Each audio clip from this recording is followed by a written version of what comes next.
Kidney ஒரு முக்கிய உறுப்பு. கிட்னில இப்போ கேன்சர்ஸ் நம்ம நிறைய பேஷண்ட்ஸ்ல பார்க்குறோம். கேன்சர் கட்டி ஏதோ ஒண்ணு இருக்கு நிறைய பேஷண்ட்ஸ்ல இப்போ. ஸோ கிட்னி வந்து ஒரு முக்கிய உறுப்பாக இருக்கிறதுனால என்டையர் கிட்னியை ரிமூவ் பண்றதுக்காக டாக்டர்ஸ் நாங்க கொஞ்சம் யோசிப்போம். வேற ஏதாவது ஆப்ஷன் இருக்கான்னு சொல்லிட்டு. And we are actually able to give some suggestions in certain group of patients. For example ஒருத்தருக்கு ரொம்ப சின்ன கட்டி இருக்கு. ஒரு 2 சென்டிமீட்டர் 3 சென்டிமீட்டர் கட்டியோ இருக்கு. யூரினரி சிஸ்டம்குள்ள இந்த டியூமர் எக்ஸ்டெண்ட் ஆகல. ஒரு போல் அதாவது மேல் பாகத்திலயும் ஒரு கீழ் பாகத்திலயும் மட்டும்தான் இருக்கு அப்படின்ற பேஷண்ட்ஸ்க்கு வந்து நம்ம கட்டி அந்த டியூமரை மட்டும் ஒரு மார்ஜின் கொடுத்து ரிமூவ் பண்ணிட்டு ரிமைனிங் கிட்னியை சேவ் பண்ண முடியுது. ஒரு ஆப்ஷன் இருக்கு. Know about this. It's called a partial nephrectomy where we do not remove the entire kidney. But இதுக்கு ஒரு சர்டன் இண்டிகேஷன்ஸ் இருக்கு. ஸோ சூட்டபிள் கேண்டிடேட்ஸ் யாருன்றது you can discuss with doctor and find out.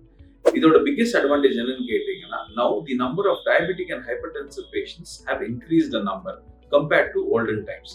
So இந்த மாதிரி patients வந்து at some point of time 15-20 years down the line after diagnosis of diabetes or hypertension இவங்களுக்கு கிட்னியில் வந்து மாற்றங்கள் வரும். கிட்னி ஃபங்க்ஷன் கொஞ்சம் பாதிக்கப்படும். அந்த மாதிரி நேரங்களில் டெஃபினட்டா 2 கிட்னியுமே ஃபங்க்ஷனலாக இருந்தால் காம்ப்ளிகேஷன்ஸ் தவிர்க்கலாம். டயாலிசிஸ், ரீனல் ஃபெயிலியர் அந்த மாதிரி இஷ்யூஸ் வந்து டெஃபினட்டா பேஷண்ட்ஸை நம்ம காப்பாற்றலாம். So keeping this in mind, for small tumors, we have stopped removing the entire kidney. கட்டியை மட்டும் எடுத்துறோம். ஓப்பன் சர்ஜரி ஆகவோ இல்ல லாப்ரோஸ்கோபி ஆகவோ இல்ல ரொபாட்டிக் மூலமாகவோ சக்சஸ்ஃபுல்லா செஞ்சுட்டு இருக்கோம்.